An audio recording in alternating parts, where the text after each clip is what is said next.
Maya Chen stared at her reflection in the school bathroom mirror, trying to compose herself before heading back to her third-grade classroom.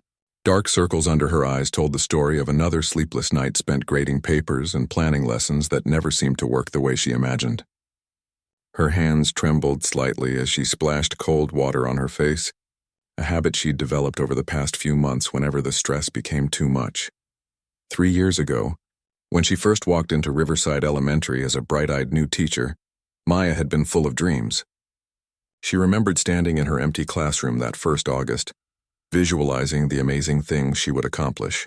The walls would be covered with student artwork, test scores would improve, and parents would thank her for the difference she made in their children's lives. Most importantly, she would be the teacher she wished she'd had growing up. But reality had been nothing like her dreams. Maya's classroom felt more like a battlefield than a place of learning. Every morning brought new challenges that seemed impossible to overcome. 23 eight-year-olds with vastly different needs, backgrounds, and attention spans filled the space, and somehow she was supposed to reach them all. The veteran teachers made it look so easy, but for Maya, each day felt like swimming upstream against a powerful current. The morning had started poorly, as most of them did lately. Tommy, an energetic boy who struggled to sit still, had knocked over the class aquarium while trying to show his friends how fast the fish could swim. Water and gravel covered half the reading corner, and while Maya scrambled to save the fish and clean up the mess, the rest of the class descended into chaos. By the time she restored order, 20 minutes of valuable learning time had vanished. During math time, things got worse. Maya had planned what she thought was an engaging lesson about addition with manipulatives. She'd spent her weekend creating colorful counting bears and sorting mats, certain that hands-on learning would help her students grasp the concept better. Instead, the bears became projectiles in an impromptu classroom war. Despite her repeated requests for attention, her voice seemed to disappear into the noise. "Miss Chen, Tyler threw a bear at my head," shouted Lucy from the back of the room. "I did not." It was an accident. Tyler defended himself while hiding more bears behind his back. Maya felt her chest tighten with familiar anxiety. "Everyone put your bears down and look at me," she said, trying to project authority she didn't feel.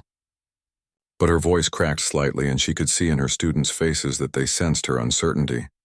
The principal, Mr. Davidson, had made surprise visits to her classroom 3 times in the past month. Each time he arrived during particularly difficult moments when her students were out of control and her lessons were falling apart. Maya could see the disappointment in his eyes, though he always spoke professionally during their follow-up meetings.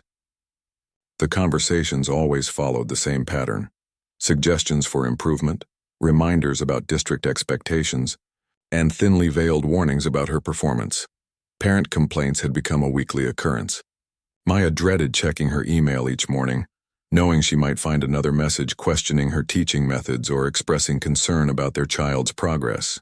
Last week, 3 different parents had requested meetings to discuss their children's declining test scores.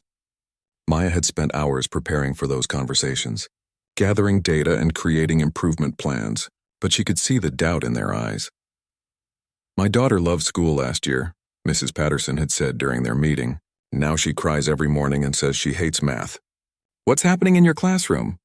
Maya had tried to explain her teaching philosophy and the adjustments she was making, but the words felt hollow even to her own ears. She knew something was wrong, but she couldn't seem to fix it no matter how many educational books she read or how many hours she spent revising her lesson plans. The other teachers tried to be supportive, but Maya sensed their whispered conversations in the faculty lounge. She often ate lunch alone in her classroom, grading papers and trying to stay ahead of the constant demands. The isolation made everything worse, but she was too embarrassed to ask for help. After all, shouldn't teaching come naturally? Shouldn't she have figured this out by now? Her students weren't bad kids. Maya knew that deep down they wanted to learn and succeed. She could see glimpses of their potential during rare quiet moments when individual students would approach her desk with genuine questions or share something important from their lives. Those brief connections reminded her why she had chosen teaching in the first place. But they were becoming increasingly rare as classroom management issues consumed more of their time together. The afternoon had brought its own challenges. During reading time, a disagreement between 2 students over a favorite book had escalated into a shouting match that disrupted the entire class. Maya had tried the conflict resolution strategy she'd learned in her education courses, but by the time peace was restored, several other students had lost interest in their books and begun wandering around the room. "Why can't you control your class like Mrs. Johnson does?" she heard one student whisper to another, referencing the beloved fourth-grade teacher whose classroom next door always seemed calm and productive. The question stung because Maya wondered the same thing every single day. She had observed Mrs. Johnson's teaching several times, trying to understand the secret of her success, but somehow the same techniques that worked effortlessly for the veteran teacher fell flat in Maya's hands. As the school day progressed toward its chaotic conclusion, Maya felt the familiar knot in her stomach growing tighter.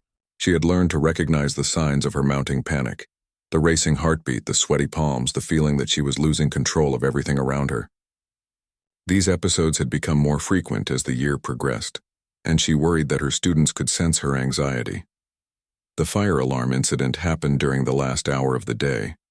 Maya was attempting to conduct a science experiment about plants when the building's alarm system malfunctioned, sending ear-piercing sounds throughout the hallways. The unexpected noise startled everyone, including Maya, who had forgotten about the scheduled maintenance that was supposed to happen after school hours. In her panic, Maya shouted instructions that contradicted the established fire drill procedures. Instead of the calm, orderly evacuation her students had practiced, chaos erupted. Children rushed toward different exits, some following Maya's confused directions while others remembered their training and headed toward the designated route. The collision happened near the main hallway intersection. Several students, running to follow Maya's frantic gestures, crashed into classmates from other rooms who were following proper procedures. In the confusion and noise, 3 children fell hard against the concrete walls, and one little girl scraped her knee badly enough to require first aid. Maya stood frozen in the hallway as teachers and staff members rushed to help the injured students and restore order. The alarm continued its deafening wail, but all Maya could hear was the sound of her career crashing down around her. She knew that this incident would be the final straw, the evidence Mr. Davidson needed to make a decision she had been dreading for months. As emergency procedures were completed and parents were called, Maya retreated to her empty classroom and sank into her desk chair. Tomorrow's meeting with the principal felt like a sentencing hearing, and she already knew what the verdict would be. Maya arrived at school an hour early the next morning, her stomach churning with anxiety.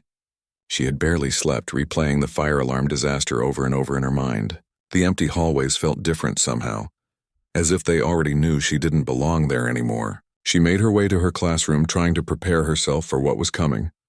At exactly 8:30, her classroom phone rang. Maya's hand shook as she reached for it, knowing what the call would bring.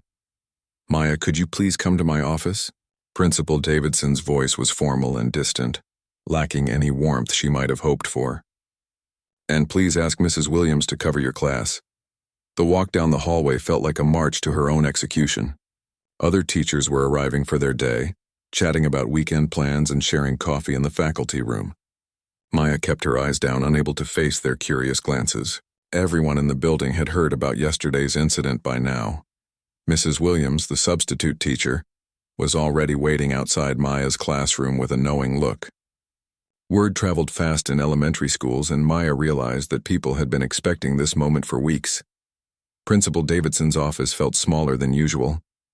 Maya had been in this room many times over the past 3 years, but today it felt like a courtroom. The principal sat behind his large wooden desk, a manila folder open in front of him. Maya recognized her personnel file, probably filled with documentation of every mistake she had made. "Please sit down," Mr. Davidson said, gesturing to the chair across from his desk. His tone was professional but not unkind. Maya could tell this conversation wasn't easy for him either. "Maya, I want you to know that this decision wasn't made lightly," he began, looking directly at her. "We've had several conversations about your classroom management and student progress. I've tried to provide support and resources, but yesterday's incident was serious." Maya felt her throat tighten. She wanted to defend herself, to explain how hard she had been trying, but the words wouldn't come. Deep down, she knew he was right. "The parents of the injured students are understandably upset," Mr. Davidson continued. "The district office has been asking questions. With your overall performance this year and now this safety issue, I don't have a choice." He slid a formal document across the desk toward her. Maya stared at the paper, the words blurring through her tears. Termination of employment was printed in bold letters at the top. I'm sorry, Maya. Your employment here is being terminated, effective immediately. The words hit her like a physical blow. Even though she had known this was coming, hearing it spoken aloud made it real in a way that took her breath away. 3 years of her life, thousands of dollars in student loans for her education degree, and dreams of making a difference in children's lives all crumbled in that single sentence. You have until the end of the day to gather your personal belongings, Mr. Davidson said gently. Human Resources will be in touch about your final paycheck and benefits information. Maya nodded numbly, unable to trust her voice. She signed the papers with a trembling hand, each signature feeling like another nail in the coffin of her teaching career. Maya, Mr. Davidson added as she stood to leave, I know this is hard, but teaching isn't for everyone. Sometimes it takes time to find the right path. His attempt at kindness only made things worse. Maya managed a weak thank you before fleeing his office, desperate to escape before she completely broke down. The walk back to her classroom felt endless. Teachers were beginning their morning routines, and Maya could feel their eyes following her as she passed. Some looked sympathetic, others seemed relieved it wasn't them. She wondered how many had seen this coming long before she did. Mrs. Williams was reading a story to Maya's former students when she returned. The children looked up expectantly, probably wondering why their teacher had been gone so long.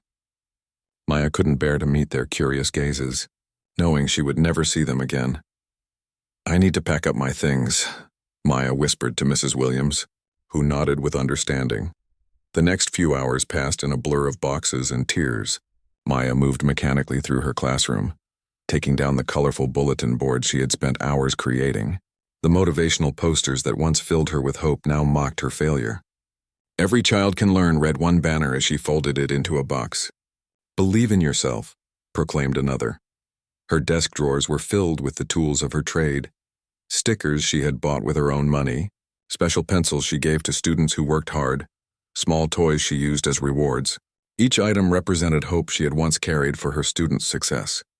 Now they felt like artifacts from someone else's life.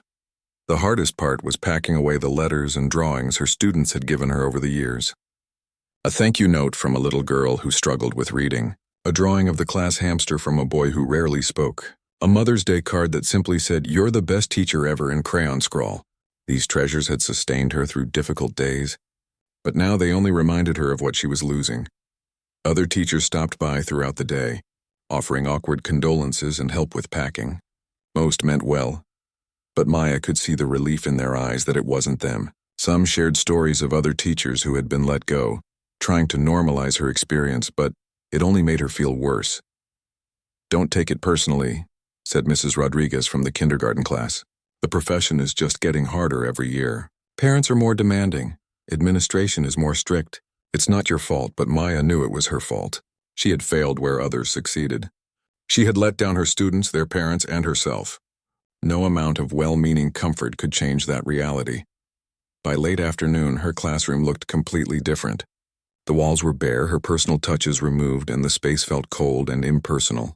Tomorrow, a new teacher would probably take over, someone who would succeed where she had failed. Maya loaded the last box into her car as the final bell rang and students poured out of the building. She watched her former students meet their parents and climb onto buses, chatting excitedly about their day. None of them seemed to notice or care that their teacher was disappearing from their lives. The drive home was a nightmare. Maya had to pull over twice because she couldn't see through her tears. The shame was overwhelming. How would she tell her parents, who had been so proud when she graduated with her teaching degree? What would she say to friends who always asked about her students? How would she explain to her landlord that she wouldn't be able to make next month's rent? Her small apartment felt like a prison when she finally arrived. Maya collapsed onto her couch, still wearing her teaching clothes, and sobbed until she had no tears left. The silence was deafening after years of constant noise and activity in her classroom. As darkness fell, Maya stared at her phone, knowing she should call someone, but she couldn't bear to say the words out loud yet. Tomorrow she would have to start figuring out what came next. But tonight she just needed to grieve the death of everything she thought she would become. The first week after losing her job, Maya barely left her bedroom. She had called in sick to life itself, hiding under blankets and ignoring the concerned messages piling up on her phone. Her sister Lily had texted 17 times. Her mother had left 6 voicemails, and even her college roommate had reached out after hearing the news somehow. But Maya couldn't face any of them yet. The shame was like a heavy weight on her chest that made it hard to breathe. Every time she closed her eyes, she saw the disappointed faces of her students' parents, heard the crash of children colliding in the hallway, and felt the sting of Mr. Davidson's words. The worst part was knowing that everyone had been right to doubt her. She really wasn't cut out for teaching. By the second week, her savings account was looking scary. Maya forced herself to shower and start looking for work, but even that simple task felt overwhelming. She sat at her laptop in pajamas, scrolling through job listings that all seemed to require skills she didn't have or experience in fields she knew nothing about. Administrative assistant needed. Must have 5 years office experience. Delete. Sales representative position available. Strong background in customer relations required. Delete. Retail associate wanted. Previous retail experience preferred. Maya had never worked retail in her life. Every application felt like another rejection waiting to happen. How could she explain the gap in her resume? How could she spin getting fired from her dream job into something positive? The few applications she did submit disappeared into the void without even an automated response. Maya's apartment began to reflect her internal state. Dishes piled up in the sink, laundry overflowed from the hamper, and takeout containers covered her coffee table. She lived on cereal and frozen meals, too depressed to cook real food. The boxes from her classroom sat unopened in the corner, too painful to unpack but too precious to throw away.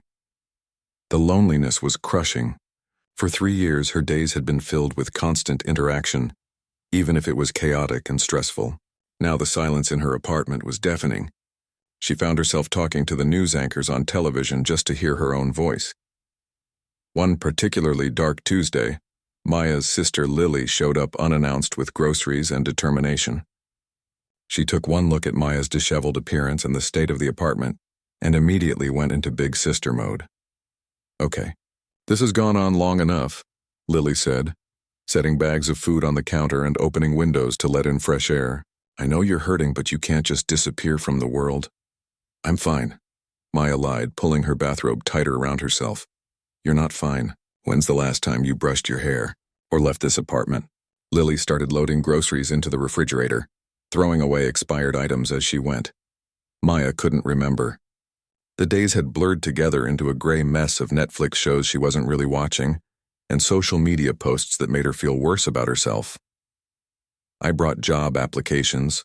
Lily continued pulling out printouts from various local businesses. "The grocery store near my house is hiring, and there's a daycare center that needs help with their after-school program." The mention of working with children again made Maya's stomach clench. "I can't work with kids anymore. I'm not good at it." "That's ridiculous. You spent 4 years in college learning how to teach. You can't just throw all that away because of one bad experience." "It wasn't one bad experience. It was 3 years of failing. Everyone could see I wasn't good at it except me." Maya's voice broke as she spoke the truth she had been avoiding. Lily sat down next to her sister on the couch, pushing aside empty tissue boxes and magazines. "Do you remember why you wanted to be a teacher in the first place?" Maya didn't want to think about that. It hurt too much to remember the passion she once felt, the dreams she had harbored about inspiring young minds and making a difference in the world. "You used to light up when you talked about teaching," Lily pressed gently. "You would tell me about lesson plans you were creating, about how you wanted to help kids who struggle, like you did in school. You said you wanted to be the teacher you never had but always needed." Tears started flowing again as Maya remembered. She had struggled in elementary school, not because she wasn't smart, but because she learned differently than other kids. She had teachers who made her feel stupid, who gave up on her when traditional methods didn't work. It wasn't until high school that she met Ms. Foster, a teacher who saw her potential and found creative ways to help her succeed. "I thought I could be like Ms. Foster," Maya whispered. "I thought I could help kids who felt lost like I did. But I just made everything worse." "Maybe you weren't ready then, but that doesn't mean you'll never be ready," Lily said. Ms. Foster didn't become a great teacher overnight. She probably failed at things too before she figured it out. Maya wanted to believe her sister, but the pain was too fresh. The failure felt too complete. How could she ever face a classroom again after what had happened? The job search became a daily torture routine. Maya would spend hours online, applying for positions she was either overqualified or underqualified for. Retail jobs wanted someone with sales experience. Office jobs wanted computer skills she didn't have. Even substitute teaching positions seemed out of reach now that she had been terminated. The few interviews she managed to get were disasters. Maya would sit across from hiring managers trying to explain why a former teacher wanted to work in their completely unrelated business. The questions always came back to why she left teaching, and Maya never had a good answer. "I decided to explore other career options," she would say, but her voice lacked conviction and everyone could hear it. "Teaching just wasn't the right fit for me long term." She tried, but that sounded fake even to her own ears. The truth was too humiliating to speak. "I was fired because I couldn't control my classroom. And children got hurt because of my mistakes." Financial pressure mounted as the weeks passed. Maya's rent was due, her car payment was overdue, and her student loan bills were piling up. She had borrowed money to get her teaching degree, believing it was an investment in a stable career. Now those loans felt like chains dragging her deeper underwater. She started selling her belongings online. Her textbooks from college went first, then some furniture, then jewelry her grandmother had left her. Each sale felt like another piece of her identity disappearing, but she needed the money to survive. One evening, while boxing up more items to sell, Maya found herself staring at a photo from her first day of teaching. She looked so young and hopeful, standing in front of her empty classroom with a huge smile. The woman in that picture believed she was going to change the world one student at a time. "What happened to you?" Maya asked her former self. The photo didn't answer, but Maya knew. Somewhere between the dream and the reality, she had lost herself. She had become so focused on controlling her classroom and meeting expectations that she had forgotten why she wanted to teach in the first place. The passion that had carried her through 4 years of education courses had been slowly crushed under the weight of daily failures and mounting pressure. But as she held that photo, Maya felt something she hadn't experienced in weeks. A tiny flicker of the woman she used to be. The woman who believed in the power of education, who wanted to help struggling children find their way, who thought she could make a difference. Maybe Lily was right. Maybe this wasn't the end of her story. Maybe it was just a very painful chapter. Maya was sitting on her kitchen floor, surrounded by unpaid bills and a calculator that kept showing numbers she didn't want to see, when her phone rang. She almost ignored it, expecting another debt collector or her worried mother checking in for the 3rd time that week. But something made her glance at the screen. The number was local but unfamiliar. Maya hesitated before answering, her voice coming out rougher than she expected after hours of silence. "Hello? Is this Maya Chen?" The woman's voice was warm but professional, with a slight accent Maya couldn't place.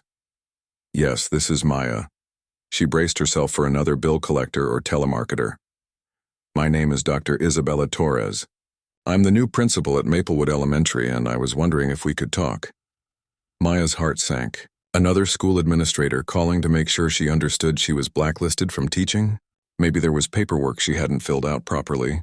Or perhaps they needed to document her failure for district records. "I'm not sure what this is about," Maya said carefully.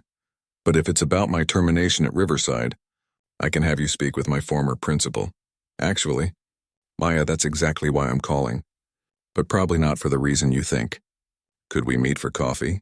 I have something I'd like to discuss with you, and I promise it's not what you're expecting." Maya was too curious and too desperate for human contact to refuse. They arranged to meet the next day at a small cafe downtown, and Maya spent the evening wondering what this mysterious principal could possibly want with her. Dr. Torres was already seated when Maya arrived, easily recognizable by her kind eyes and the stack of papers beside her coffee cup. She stood up with a genuine smile that immediately put Maya at ease, something she hadn't experienced from a school administrator in months. "Thank you for coming, Maya. Please, sit down. Can I get you something to drink?" Maya ordered coffee with trembling hands, still unsure why she was there. Dr. Torres waited until Maya was settled before speaking, her manner calm and deliberate. "I know this must seem strange, getting a call from a principal you've never met. Let me start by saying I've heard about what happened at Riverside, and I'm not here to judge you or make you feel worse about it." Maya's defenses went up immediately. "Then why are you here?" Dr. Torres leaned forward slightly, her expression serious but not unkind. Because 15 years ago I was exactly where you are right now. Maya blinked in surprise. This composed, confident woman had been fired from teaching? I was a second-year teacher at Lincoln Elementary, Dr. Torres continued. I thought I knew everything there was to know about education. I had straight A's in college, I'd read every teaching book I could find, and I was convinced I was going to be the best teacher those kids had ever seen. She paused to sip her coffee, giving Maya time to process this unexpected revelation, but I was terrible, absolutely terrible. My classroom management was non-existent. My lessons were boring and I couldn't connect with my students no matter how hard I tried. The principal at the time, Mr. Henderson, called me into his office on a Friday afternoon in March and told me my contract wouldn't be renewed. Maya felt her chest loosen slightly. Someone else understood. What did you do? Maya asked quietly. I cried for 3 weeks straight. I applied for jobs at retail stores, considered going back to school for a different degree, and seriously thought about moving across the country to start over where nobody knew about my failure. The parallel to Maya's own experience was uncanny. She found herself leaning forward, hungry for the rest of the story. But then something happened that changed everything. Dr. Torres continued. A principal at another school, Mrs. Garcia, heard about my situation. Instead of seeing me as a failure, she saw potential that needed nurturing. She offered me a job as a teaching assistant in her building with one condition. What condition? That I let her mentor me. That I admit I didn't know everything. And allow myself to learn from someone who had already figured out what I was struggling with. Maya felt a flutter of something she hadn't experienced in months. Dr. Torres reached into her bag and pulled out a folder. I've been looking at your college transcripts, your student teaching evaluations, and some of the lesson plans you created during your time at Riverside. Maya, you have natural instincts for teaching. Your creativity is obvious, your care for students comes through in everything you wrote, and your subject knowledge is solid. Then why did I fail so badly? Maya's voice cracked with emotion. Because nobody taught you the practical skills you needed. Classroom management isn't something you learn from a textbook. Building relationships with difficult students takes practice. Handling parent conferences, dealing with behavior problems, managing time and resources. These are skills that take years to develop, and most new teachers are expected to figure them out alone. Dr. Torres opened her folder and showed Maya some documents. I've been principal at Maplewood for 6 months now, and I'm building a team of educators who believe that struggling doesn't mean failing. It means you're human. What are you offering? Maya asked, afraid to hope but unable to stop herself. A position as an instructional assistant in our 3rd grade team. You'll work closely with our experienced teachers, help with small group instruction, and gradually take on more responsibilities as you build your skills. Most importantly, you'll have mentorship and support every step of the way. Maya stared at the job description Dr. Torres had placed in front of her. It wasn't a teaching position, but it was a chance to be around children and education again. Why would you take a risk on me? What if I mess up again? Dr. Torres smiled, and Maya could see years of hard-won wisdom in her expression. Because the teachers who've never struggled rarely become the teachers who can help struggling students. Your experience at Riverside, painful as it was, taught you something valuable about what doesn't work. Now we need to teach you what does work. But what about the other teachers? Won't they know I was fired? Some might, but that won't matter at Maplewood. Our culture is different. We believe in growth, learning from mistakes, and supporting each other. The teacher you'll be working most closely with, Mrs. Patterson, was actually a career changer who struggled her first few years too. She'll understand better than anyone what you're going through. Maya felt tears welling up, but for the first time in months, they weren't tears of shame and despair. They were tears of possibility.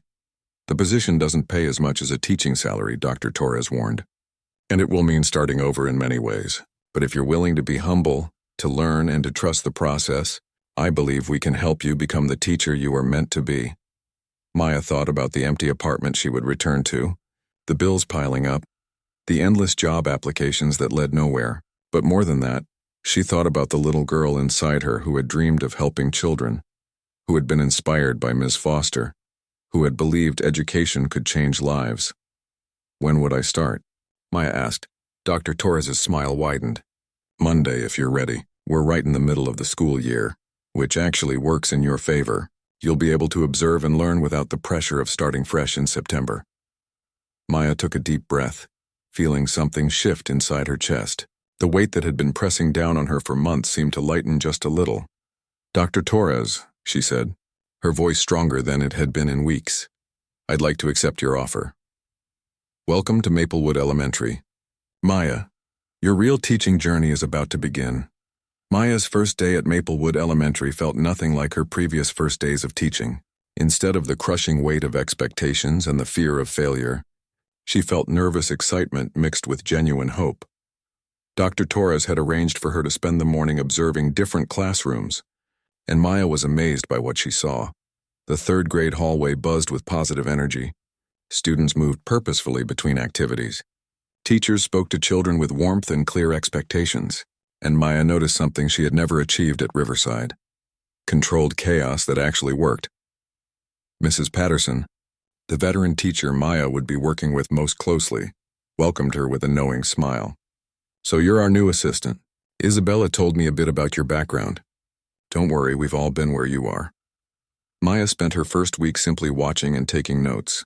She observed how Mrs. Patterson used a special hand signal to get the class's attention, how she redirected challenging behavior without raising her voice, and how she made every child feel seen and valued. These weren't revolutionary techniques, but they were applied with a skill and timing that Maya had never learned. "The secret isn't in the methods," Mrs. Patterson explained during their planning time. "It's in building relationships first, then using the methods. Watch how I interact with Kevin this week." Kevin was the class troublemaker, similar to students Maya had struggled with at Riverside. But instead of constant corrections and growing frustration, Mrs. Patterson had developed a system. She greeted Kevin personally each morning, gave him special responsibilities that channeled his energy positively, and caught him being good instead of always pointing out what he was doing wrong. "Kevin, I noticed how carefully you helped distribute the art supplies today. That really helped our class run smoothly," Mrs. Patterson would say. Maya watched Kevin's face light up at the recognition. Dr. Torres checked in with Maya regularly, not to evaluate her performance but to guide her growth. During their weekly coffee meetings, she would ask thoughtful questions that helped Maya reflect on what she was learning. "What did you notice about how Mrs. Patterson handled the disagreement between Lucy and Tyler yesterday?" Dr. Torres asked one afternoon. Maya thought carefully. "She didn't try to figure out who was right or wrong. She focused on teaching them how to solve the problem together." "Exactly. And how did that change the dynamic?" "The kids learned something they could use next time, instead of just getting in trouble." Maya was starting to see patterns she had never noticed before. As weeks turned into months, Maya gradually took on more responsibilities. She started by working with small reading groups, then helping with math centers, and eventually co-teaching some lessons with Mrs. Patterson. Each success built her confidence, and each small mistake became a learning opportunity rather than a disaster. The breakthrough moment came in November. Maya was leading a science lesson about weather patterns when the fire alarm went off unexpectedly. For a split second, the old panic tried to take hold, but this time Maya's training kicked in. She calmly guided her students through the evacuation procedures they had practiced, keeping them calm and focused. No one was hurt. No one was confused. And Maya realized she had successfully handled the exact situation that had ended her career at Riverside. "You should have seen yourself today," Mrs. Patterson told her afterward. "You were completely in control, calm and confident. That's the teacher you were always meant to be."